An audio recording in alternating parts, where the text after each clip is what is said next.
Good morning students, welcome to math puddles. चलिए करते हैं क्लास 10 के एक्सरसाइज 5.2। इसके 9 सम हम पहले डिस्कस कर चुके हैं और आज काफ़ी लंबे टाइम के बाद हमारी अगली क्लास है। क्वेश्चन 10 से स्टार्ट करते हैं। तो देखिए क्या दे रखा है भी। The 17th term of an AP exceeds the 10th by 7। कोई एपी सीरीज है आपके पास है, उसकी जो 17th टर्म है वो 10th टर्म को 7 पीछे छोड़ती है, मतलब 10 से 7 ज्यादा है। तो फाइंड द कॉमन डिफरेंस। तो देखिए क्या फाइंड आउट करना है। सबसे पहले तो आपने डी फाइंड आउट करनी है। ये हमें इसका 10th टर्म फाइंड आउट करना है। कॉमन डिफरेंस को हमने फाइंड आउट करना है। और क्या कह रखा है कि जब 17th term exceed the 10th by 7, तो एक तो 17th टर्म का जिक्र कर रखा है और एक 10th का। और ये कह रहा है जो 17th है वो 7 पीछे छोड़ती है किसको, 10th को। मतलब 10 से 7 ज्यादा है तो दोनों बराबर कब होंगी, जब हम 10th में कितना ऐड कर देंगे, 7। तो दोनों, ये तो ऑलरेडी 7 ज्यादा है इससे, तो इसमें 7 ऐड कर देंगे तो दोनों क्या हो जाएंगी, बराबर। ये चीज हमें गिवन है और यहाँ से हमने डी को फाइंड आउट करना है। तो जो जो गिवन है उसको राइट कर दो। 17th क्या होती है अभी, a प्लस 16d। 10th क्या होती है, a प्लस 9d प्लस 7। जो भी न्यू स्टूडेंट है वो पहले इसका इंट्रोडक्टरी पार्ट और इस एक्सरसाइज के पहले 9 सम जरूर देख कर आए, उसके बाद ही आपने 10 सम करना है।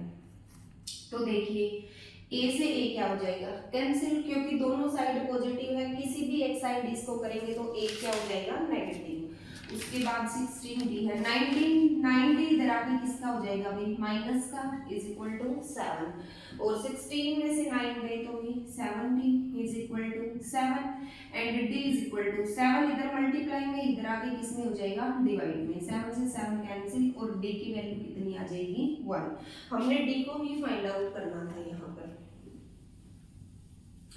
ओके स्टूडेंट, नेक्स्ट क्वेश्चन है हमारा क्वेश्चन नंबर 11। इसमें देखो भी क्या दिया हुआ है। ये कह रहा है which term of AP, AP की कौन सी टर्म, आगे एपी सीरीज दे रखी है। ये कह रहा है 3, 15, 27 एंड 39। ये आपके पास एक एपी सीरीज है। इस एपी की कौन सी term will be 132 more than the 54th term. ये कह रहा है इसकी कौन सी टर्म होगी जो 132 ज्यादा होगी, किससे, 15th टर्म से। 15th टर्म से 132 ज्यादा होगी तो हम मान लेते हैं वो nth टर्म है। ये जो nth टर्म है ये 132 ज्यादा है किससे, 54th टर्म से। तो दोनों बराबर कब होंगी भी, जब इसमें 132 ऐड कर देंगे, क्योंकि nth टर्म को तो हमने ऑलरेडी ज्यादा लिया है ना, 54 से 132 ज्यादा। तो दोनों बराबर कब होंगी, जो कम है उसमें और ऐड कर देंगे जितनी कम है। तो nth टर्म क्या होती है, a plus n minus 1 into d. और 54th क्या होती है, a प्लस 53d प्लस 132। अब वैल्यू पुट कर दो ए और डी की, यहाँ से फाइंड आउट करेंगे। a तो कितना है 3 और d कितना हो जाएगा a2 माइनस a1। 15 में से 3 गए तो कितना आएगा 12। वैसे a से a तो क्या हो जाएगा कैंसिल, n को हमने फाइंड आउट करना है और d हमारा कितना आया है 12 is equal to 53d, 53 into 12 plus का 132। तो उसके बाद मल्टीप्लाई कर दो भाई, 12n minus 12 is equal to, multiply करो भाई, 12 3 जा 36, 3 और 12 5 जा 60 और 3 63 plus 132 and 12n is equal to, ये 12 इधर माइनस का है, उधर आके किसका हो जाएगा प्लस का। इन दोनों को प्लस करोगे, 6 और 2 8, 3 3 6, 6 और 1 7 प्लस का 12 एंड ये हो जाएगा अभी 12n इज इक्वल टू, इसमें 12 ऐड किया तो 8 और 2 10, 1 6 और 1 7 और 1 8 और 7 and n is equal to 780 divide by 12। 12 6 जा 72 एंड क्या बचा 6 और 12 5 जा 60। तो n की वैल्यू कितनी हो जाएगी 65। इसके जो 65 टर्म है वो 54 से कितने ज्यादा होगी भी 132। तो जो गिवन है उसको राइट करेंगे और उसको वहां तक लेके जाएंगे जिस चीज को हमने फाइंड आउट करना है, क्योंकि हमारे हमारा मैथ चलता ही गिवन टू फाइंड पे है। ओके, नेक्स्ट है हमारा क्वेश्चन नंबर 12। देखो, two APs have same common difference. दो एपी सीरीज हैं जिनका कॉमन डिफरेंस क्या दे रखा है, सेम दे रखा है। मतलब अगर फर्स्ट का कॉमन डिफरेंस डी है तो सेकंड का भी क्या हो जाएगा, भी डी। दोनों का कॉमन डिफरेंस सेम है, फर्स्ट का 1 है तो सेकंड का भी 1 होगा। ये कह रहा है the difference between there 100th term is 100। उनकी जो 100वीं टर्म है उनके बीच का डिफरेंस कितना है, 100 है। Then what is the difference between their 1000th term. तो ये कह रहा है उनकी जो 1000th टर्म होगी उसके बीच का डिफरेंस क्या होगा। तो दो एपी सीरीज दे रखी है, फर्स्ट को हम एपी मान लेते हैं, सेकंड को हम एपी डैश मान लेते हैं। ठीक है, इसकी फर्स्ट टर्म ए होगी, इसकी फर्स्ट टर्म ए डैश हो जाएगी। कॉमन डिफरेंस क्या दे रखा है, सेम दे रखा है, तो इसका कॉमन डिफरेंस अगर डी है तो इसका भी क्या होगा, डी होगा। ये डी डैश नहीं होगा, ए और ए डैश का मतलब है इसकी पहली टर्म अलग है, इसकी पहली टर्म अलग है, क्योंकि हमें फर्स्ट टर्म सेम नहीं दी हुई है, हमें सेम क्या दिया हुआ है, कॉमन डिफरेंस। तो वो अगर इसका d है तो इसका भी क्या है, d है। उसके बाद ये कह रहा है कि इनकी जो 100th टर्म है उसका कॉमन डिफरेंस कितना है, 100 है। मतलब फर्स्ट की जो 100वीं टर्म है वो क्या होगी, a + 99d। डिफरेंस है तो माइनस हो जाएगा। और इसकी 100वीं टर्म क्या होगी भी, a डैश + 99d, क्योंकि डिफरेंस तो सेम दिया हुआ है। और ये किसके बराबर है भी, 100 के बराबर। इसकी 100वीं टर्म और इसकी 100वीं टर्म दोनों का डिफरेंस कितना है, 100। तो देखो a + 99d, ये माइनस अंदर जाएगा तो a डैश माइनस का होगा, -99d = 100। 99d से 99d क्या हो गया, कैंसिल, और a - a डैश किसके इक्वल आ गया, 100 के इक्वल। ये क्या कह रहा है, ये पहली सीरीज की फर्स्ट टर्म थी, ये सेकंड सीरीज की फर्स्ट टर्म थी। तो ये कह रहा है फर्स्ट टर्म का जो डिफरेंस है वो कितना है, 100 है। और इसने क्या दे रखा है, 100th टर्म का डिफरेंस भी कितना है, 100 है।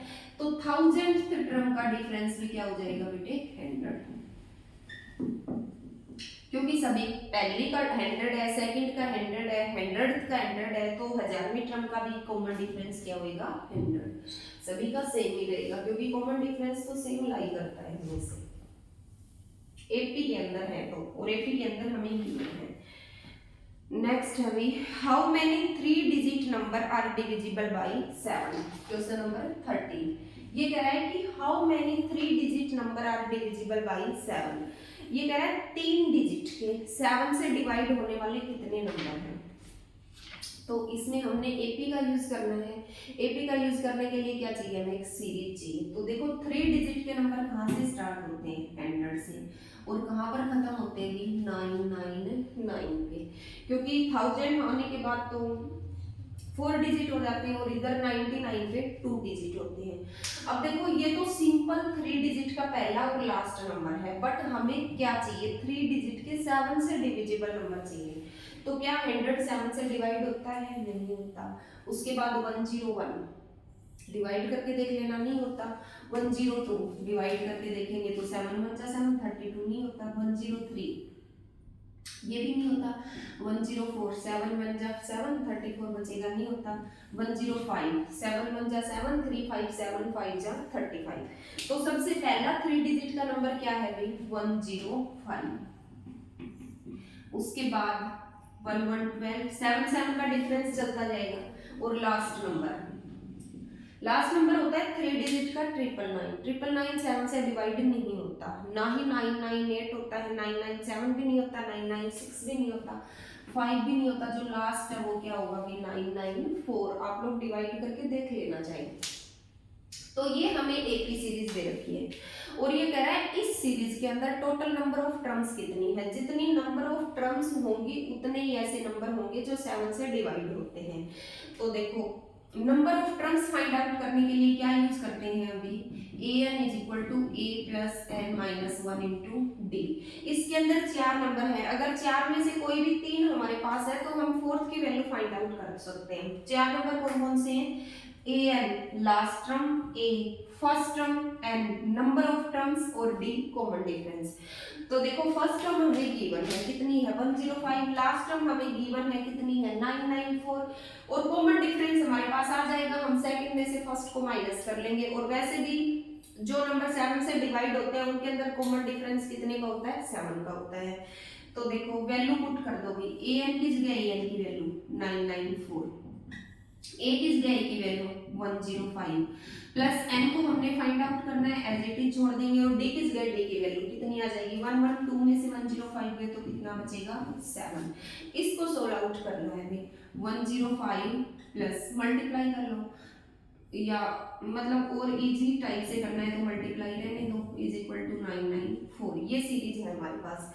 तो n माइनस 1 इंटू 7 किसके बराबर हो जाएगा 994, 105 इधर आके किसमें हो जाएगा भाई माइनस में, और n माइनस 1 इंटू 7 माइनस करो भी 14 में से 5 गया तो कितना बचेगा 14 में से 5 गया तो 9, इधर 8 और 9 में से 1 गया तो 8, मतलब n माइनस 1 इंटू 7 हो गया 8, 8, 9 के इक्वल n माइनस 1 इंटू 7 इधर किसमें है मल्टीप्लाई में, इधर आके किसमें हो जाएगा भाई डिवाइड में, 7 से डिवाइड कर दो 7 1 जा 7, 1 8 बचा, 7 2 जा 14, 4 9 बचा और 7 7 जा 49, n minus 1 is equal to 127 and n is equal to 127, ये 1 इधर आके ऐड हो जाएगा तो कितनी आ गई 128, मतलब 3 डिजिट के 7 से डिवाइड होने वाले टोटल नंबर कितने आ गए हमारे पास 128, ये n की वैल्यू आ जाएगी। ओके नेक्स्ट क्वेश्चन है हमारा question number 14। How many multiples of 4 lie between 10 and 250?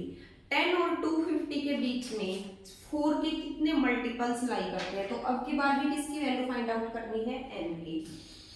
10 and 250, 10 और 250 के बीच में, ठीक है, किसके मल्टीपल 4 के, मतलब आपने 10 से पीछे नहीं जाना है और 250 से आगे नहीं आना है। तो सबसे पहला नंबर देखोगे क्या 10 4 का मल्टीपल है, नहीं है, 11 नहीं है, 12 है, 12 के बाद 16 फिर 20 अब 250 देखो है क्या भाई 250 4 से डिवाइड होता है, नहीं होता, 249 नहीं होता, 248 4 6 जा 24 और 4 2 जा 8, तो मतलब ये कितना आ गया भाई 248, ये हमारे पास लास्ट नंबर आ गया। अब सेम वही पीछे वाला क्वेश्चन बन गया हमारे पास, a plus n minus 1 into d किसके इक्वल होता है a n के, वैल्यू पुट कर दो सभी की, a है हमारा 12, n को हमने फाइंड आउट करना है, d है हमारा 4 is equal to a n है हमारा 248। आगे क्या करेंगे 248, ठीक है, तो देखो n minus 1 into 4 is equal to 248, 12 इधर आके किसमें हो जाएगा अभी माइनस में, n माइनस 1 इंटू 4, इसमें से 12 गया तो भी 8 में से 2 गया तो 6, यहाँ पर 3 और यहाँ पर 2, और n minus 1 is equal to 2 3 6, 4 इधर मल्टीप्लाई में था, इधर आके किसमें हो जाएगा डिवाइड में, ये हो गया अभी 4 5 जा 20 और 4 6 जा 24, 4 9 जा 36 और n इज इक्वल टू ये 1 इधर माइनस में उधर आके किसमें हो जाएगा प्लस में, तो 59 और 1 कितना हो गया भाई 60, मतलब 10 और 250 के बीच में 4 से डिवाइड होने वाले कितने नंबर मिल जाएंगे हमें 60 नंबर। नेक्स्ट अभी हमारा क्वेश्चन नंबर 15, ये कह रहा है for what value of n की किस वैल्यू के लिए are the nth term of the AP this and this are equal, ठीक है, एक एपी सीरीज तो दे रखी है अभी हमें 63 65 67 और दूसरी एपी सीरीज दे रखी है 3 10 17 अप टू 100। ये कह रहा है कि n की किस वैल्यू के लिए इनके नंबर आपस में इक्वल होंगे, मतलब n नंबर ऑफ टर्म्स, इनकी कौन सी ऐसी टर्म होगी जिसकी वैल्यू आपस में क्या होगी इक्वल होगी, तो हम मान लेते हैं कि इनकी nth टर्म आपस में इक्वल है भी, ऐसे फर्स्ट सेकंड थर्ड फोर्थ तो हम सपोज कर नहीं सकते, nth को ट्रांसपोज कर लेते हैं और n की वैल्यू फाइंड आउट कर लेंगे। इसकी nth टर्म क्या होगी a plus n minus one into d, और इसकी भी क्या होगी a plus n minus one into d.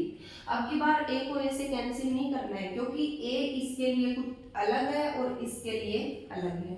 अब जो इसकी nth टर्म थी वहां से a और d को पुट कर दो, इसकी जो nth टर्म थी यहाँ से a और d को पुट कर दो। देखो यहाँ पर a कितना है भाई 63 plus n minus one as it is, और d कितना है 65 में से 63 गया तो कितना बचेगा 2। इधर a कितना है भाई 3 plus n minus one into D, देखो 10 में से 3 गया तो कितना बचेगा भाई 7, और ये हो गया भाई n minus one into two, और ये इधर आके किस में हो जाएगा माइनस में, n को एक साइड कर लेंगे और बाकी सारा एक साइड कर लेंगे। 3 और 63 इधर आके किस में हो जाएगा माइनस में, मल्टीप्लाई कर दो अंदर, 2 को किया 2n माइनस 2 माइनस 7 को n से किया भाई 7n, और ये माइनस माइनस क्या हो जाएगा प्लस 7 बन जा 7 इज इक्वल टू ये माइनस का 60 बच जाएगा। तो देखो 7n में से 2n गया तो भाई माइनस का 5n, और 7 में से 2 गया तो प्लस का 5। बड़े नंबर के साथ जो साइन होता है वही साइन आता है। 7 और 2 में से तो 7 बड़ा था, माइनस का था, ये माइनस आ गया, और 7 और 2 में से ये वाला 7 बड़ा था, ये प्लस का था, तो यहाँ पर क्या आ गया प्लस आ गया, इज इक्वल टू माइनस 60, और minus 5n is equal to minus 60, और ये 5 इधर आके किस में हो जाएगा भाई माइनस में, और minus 5n is equal to minus का 65, माइनस से माइनस क्या हो जाएगा cancel, and n is equal to 65, 5 इधर आके किस में हो जाएगा डिवाइड में, और ये क्या आ जाएगा भाई 13 5 जा 65, मतलब इनकी जो 13th टर्म है वो आपस में क्या होगी इक्वल होगी।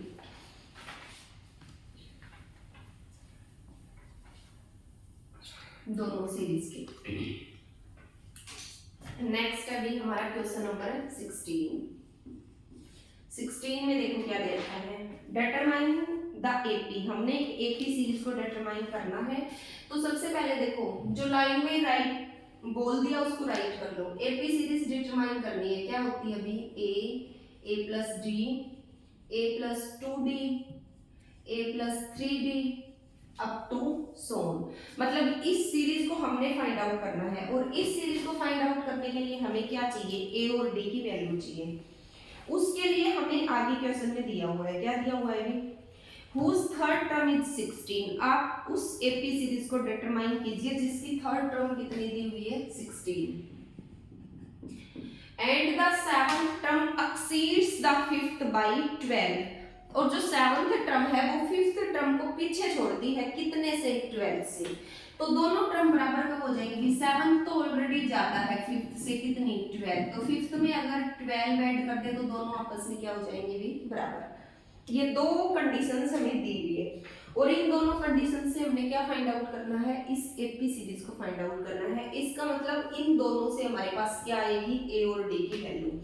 तो थर्ड टर्म क्या होती है a प्लस 2d 16, ये तो आ गई इक्वेशन नंबर फर्स्ट। और यहाँ पर देखो सेवंथ की जगह सेवंथ की वैल्यू रख दो a प्लस 16, फिफ्थ की जगह फिफ्थ a प्लस 4d कितना है प्लस का 12, a से a क्या हो जाएगा कैंसिल 6d, 4d इधर आके किस में हो जाएगा माइनस में, is equal to 12, 2d is equal to 12 and d is equal to 12 divide by 2 कितना आ गया भाई 6, d की वैल्यू आ गई, d की वैल्यू d की इस जगह पे पुट कर दो, a plus 2 into 6 is equal to 16 and a is equal to 16 minus 6 2 जा 12 and a is equal to 4। तो देखो AP सीरीज क्या हो जाएगी भी 4, यहाँ पर a प्लस डी 4 प्लस 6 कितना हो जाएगा 10, a प्लस डी 4 प्लस 6 2 जा 12, तो ये आ गया 4 10 16, और अगली कितने कितने का डिफरेंस आ रहा है 6 6 का, 16 में 6 ऐड करेंगे तो 22 and up to so on. ये हमारे पास एपी सीरीज आ जाएगी जिसको हमने डिटरमाइन करना था। ओके भी नेक्स्ट क्वेश्चन है हमारा क्वेश्चन नंबर 17 में देखो क्या दिया हुआ है, find the 20th term from the last term of the AP. ठीक है, अब की बार ये एक क्वेश्चन थोड़ा सा अलग दे दिया, लास्ट टर्म तो भी कुछ बच्चे तो ऐसे होते हैं इसके लिए स्पेशल लास्ट टर्म का फार्मूला याद करते हैं और फिर मतलब लास्ट से 30th term find out 20th term find out करते हैं, ठीक है।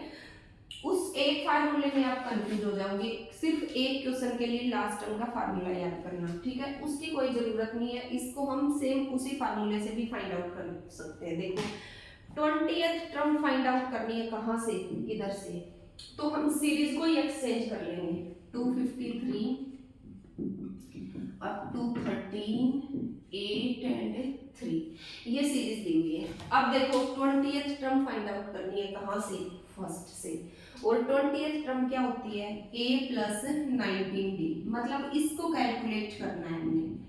इसके लिए a और d चाहिए, तो a तो हमें दिया हुआ है, फर्स्ट टर्म कितनी है 253, d क्या होती है a2 माइनस a1, तो जो AP सीरीज होती है उसका d तो चाहे यहाँ से फाइंड आउट कर लो, चाहे यहाँ से, चाहे यहाँ से, पूरी सीरीज के अंदर क्या रहता है सेम।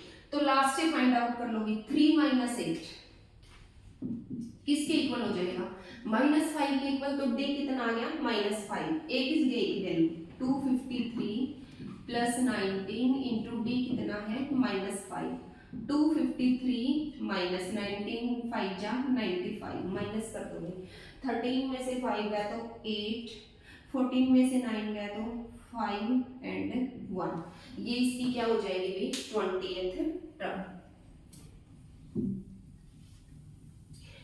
ओके, नेक्स्ट क्वेश्चन है भी हमारा क्वेश्चन नंबर 18।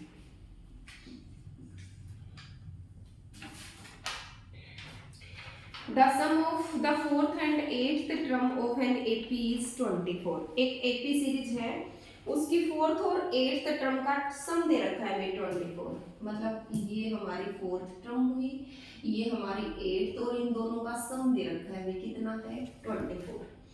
उसके बाद है and the sum of sixth and 10th term is 44, sixth और 10th इन दोनों का सम कितना दे रखा है 44। ये कह रहा है find the first 3 terms of the AP, तो इस एपी सीरीज की पहली 3 टर्म फाइंड आउट कीजिए। फर्स्ट 3 टर्म क्या होती है भाई a प्लस डी और a प्लस 2d, इन तीनों को हमने फाइंड आउट करना है, और इन तीनों को फाइंड आउट करने के लिए क्या चाहिए a एंड d, वो यहाँ से आएगा।